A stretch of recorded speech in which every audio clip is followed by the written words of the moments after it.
video আমি এই মুহূৰ্তত আপোনালোকক জনাম দ্বিতীয়টো ভিডিও যথেষ্টখিনি কথা কৈছে পৰেশ বৰুৱাক উদ্দেশ্যি কাৰণ পৰেশ বৰুৱাই কালিৰ দিনটোত কৈছিল যে এইজন মানক চলিহাই আলফা স্বাধীনৰ বিৰুদ্ধে কাম কৰি আহিছে বহু যুৱক যুৱতীক আলফাৰ বিৰুদ্ধে অভিযানত নমাইছে বা অভিযানত প্ৰেৰণ কৰিছে আলফাৰ শিবিৰলৈ এইজন মানক চলিহাই এই অভিযোগ অনাৰ পাছতে মানক চলিহাই দুটাকৈ ভিডিও প্ৰেৰণ কৰিছে আমি দ্বিতীয়টো ভিডিও এই মুহূৰ্তত আপোনালোকক শুনাম দ্বিতীয়টো ভিডিওটো কেতবোৰ চাঞ্চল্যকৰ মন্তব্য কৰিছে মানক চলিহাই শুনক এয়া 2 নম্বৰ ভিডিওৰ যিখিনি কথা সেই কথাখিনি এটো মোৰ লাষ্ট ভিডিও মই ডিজিটাল মিডিয়া হক সোশ্যাল মিডিয়ালৈ পঠাইছো নিষিদ্ধ ঘোষিত সংগঠন আলফাৰ যি সৰ্বদানে যি মানে সৰ্বা পৰেশ বৰুৱালে মই কৈছো যে তেওঁ যি লুকা ভাকু খেল খেলি পেলাই যে মোৰ লগতে মোৰ পৰিয়ালৰ এনে ধৰণে তেওঁ মাইন্ড গেম খেলিছে যাতে মানুহে গৈ মোৰ আৰু মোৰ পৰিয়ালক এটেক কৰক আৰু এটো এটা মানে যে মানুহে একেলগে মুভ লাঞ্চিং টাইপৰ কৰিবলৈ তেওঁ প্ল্যান কৰিছে সো মই এটো বস্তু একদম ক্লিয়াৰ কৰি আপোনালোকক ক'বলৈ গৈছো তেওঁ একদম এটোত 100% সাকসেসফুল হ'ল যোৱা দুদিনত বাৰে বাৰে তেওঁ মুখ এনেকুৱা কিছুমান মিছা অপবাদ দিছে আৰু সেই মিছা অপবাদবোৰ সোশ্যাল মিডিয়াত ইজনতকে ইজনে লিখি আছে মোক ইঞ্জিনিয়াৰ নহয় বুলি কৈছে মই চাকৰি নাই কৰা বুলি কৈছে মই ৰৰ অফিচাৰ বুলি কৈছে এসবি অফিচাৰ বুলি কৈছে ইয়াৰ যোগেদি কি হৈছে যে তেওঁ দেখাব খুজিছে যে মই অসমীয়া লৰাক আলফালে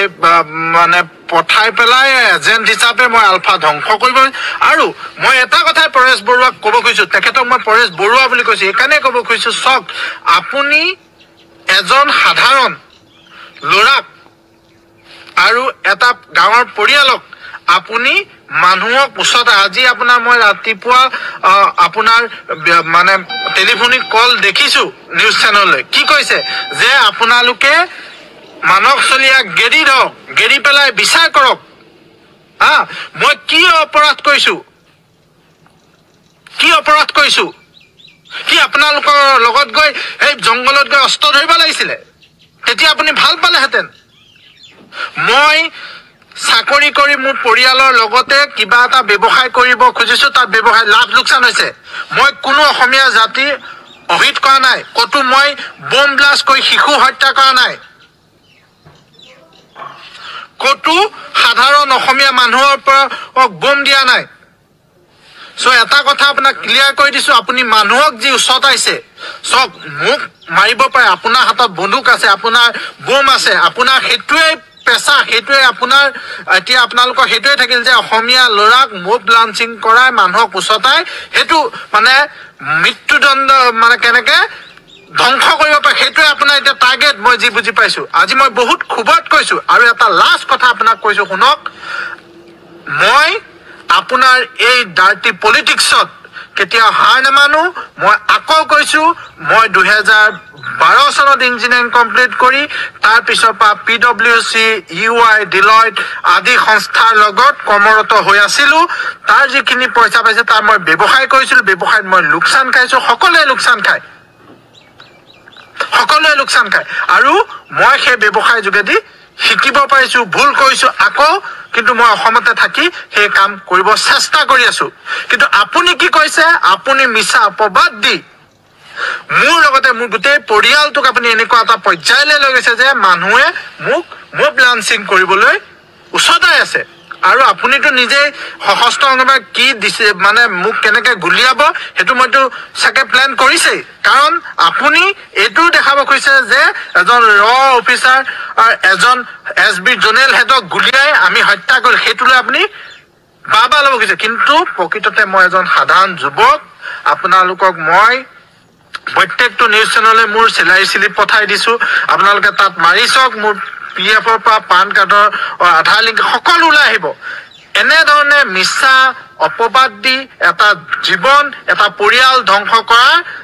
যদি আপুনি সংগ্ৰাম কৰিব খুজিছে সেই সংগ্ৰামত মই থু পেলাই দিওঁ সেই সংগ্ৰামে আপুনি অসমীয়া জাতিটোক তললৈহে নিছে মিছা কথা কৈ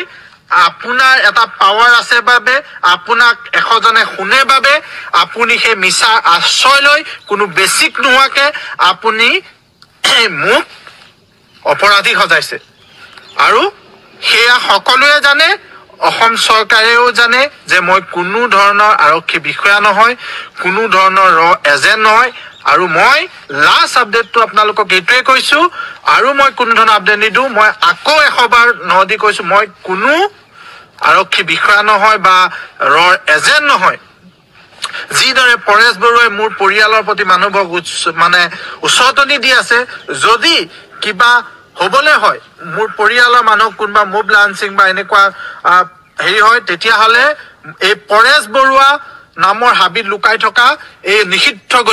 ঘোষিত সংগঠনটোৰ মুৰব্বীজন হ'ব মই লাষ্ট অনুৰোধ কৰি পেলাই মোৰ লাইফটো সামৰণি মাৰিছো আকৌ কৈছো মই কোনো ধৰণৰ অফিচাৰ নহয় কোনো ধৰণৰ মানৱ বৰগোহাঁই নামৰ কোনো যুৱকক মই জীৱনত কাকো ট্ৰেইনিং দিয়া নাই আৰু ইয়াৰ ফলত যি মানসিক অত্যাচাৰ হৈছে সেই মানসিক মোৰ ছ'চিয়েলি যি সামাজিকভাৱে